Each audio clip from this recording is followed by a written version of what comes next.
Hello, my name's Simon. This is my second Chortle final now. Plucky.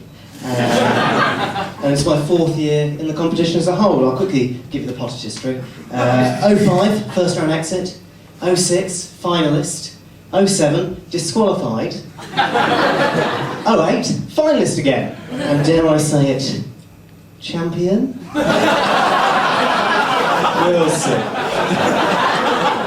That reads very much like the form book of a troubled genius, which in a way it is. So, what are you going to get tonight? Undiluted brilliance or a dribbling, babbling arsehole? Well, a little bit of both, I like to think. Question 1, yes, why do you keep coming back? Good question. I think the general rule with competitions like this is very similar to asking somebody out. Try it once, try anything once.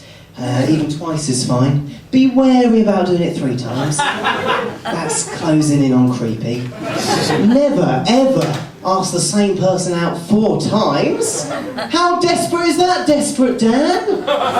And yet at the same time, you can't help but admire the sheer tenacity of it. Who is this guy with the balls to defy social convention in this way? Who is this guy brave enough to single-handedly overturn all existing codes and customs? Who is this magnificent guy?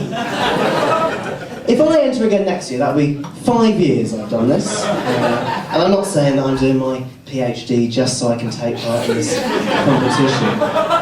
All I'm saying is if I do decide to transfer to the part-time course, that lasts for 7 years. Plus the 3 I've already done, do the maths, that's a decade. And that's the dream. I'd still be doing this in 2015. Isn't there something tragically beautiful about that image? And once I've broken down that barrier, the sky's the limit. I could be back here when I'm 50, 60, 70, with a clutch of meaningless Open University diplomas under my arm. Question 2, yes, why were we disqualified in 2007? Ooh. You have walked straight into a hornet's nest there. Okay. Last year the competition was sponsored by Revels. They gave us some rules, telling us what we could and couldn't talk about. For instance, we weren't allowed to talk about confectionery. Well, let me tell you. No one, but no one, tells the Birdman he can't talk about confectionery.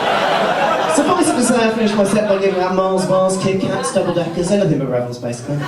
So I didn't go through, but I have noticed this year Revels have rescinded their sponsorship. So, 15 love. See, this is what you get with me that you don't get with your run-of-the-mill third-time competitor, okay? Stand up, yes, but also a wider, contextual understanding of the history of the competition as a whole.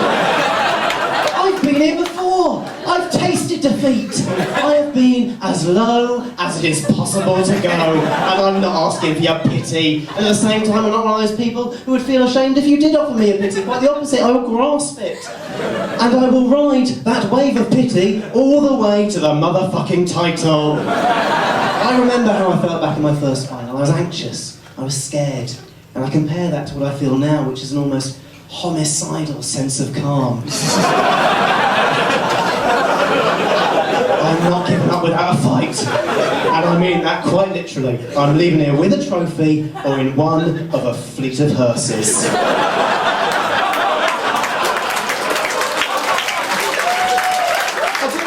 I'll do whatever it takes, and that includes, big finale, emotional blackmail. Bring the check out. Okay, so the winner of this competition gets £1,000. I promise, with you as my witness, that if I win, I will donate that £1,000 to charity, okay? Upping the ante! Now, you know, I guess it's just up to the judges now.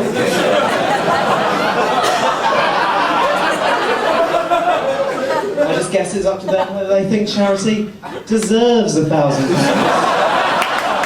Or to itself. On the other hand, course, they might now think, well, actually, this means we have to discount Simon because we can't be seen to be pandering to this sort of intimidation. Do you see the bind I've got them in? Okay? Whatever they do, they're fucked. Okay? But if they give me the money, then whatever they do, they're fucked. Okay? It's the perfect murder.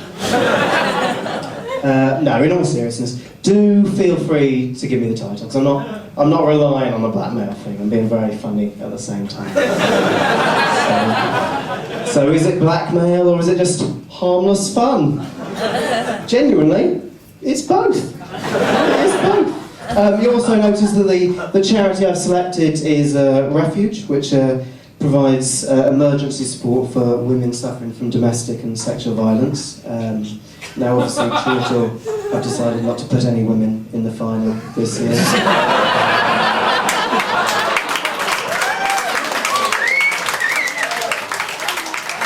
That's fine. I'm sure there's nothing fishy going on there. I know that Chortle don't think that women are simply less funny than men. I know that can't be true. I know that Chortle isn't sexist, and that's why I'm certain they would gladly take any opportunity that came their way to donate a significant amount to a charity that makes a real difference in the lives of a lot of women.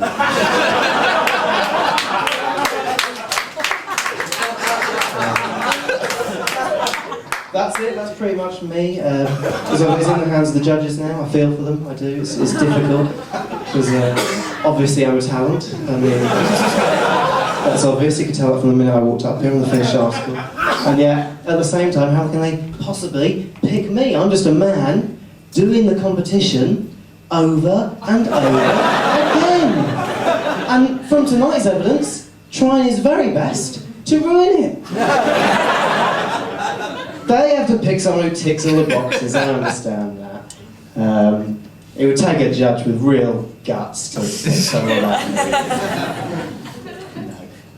So, thanks very much. I'm Simon, and thank you.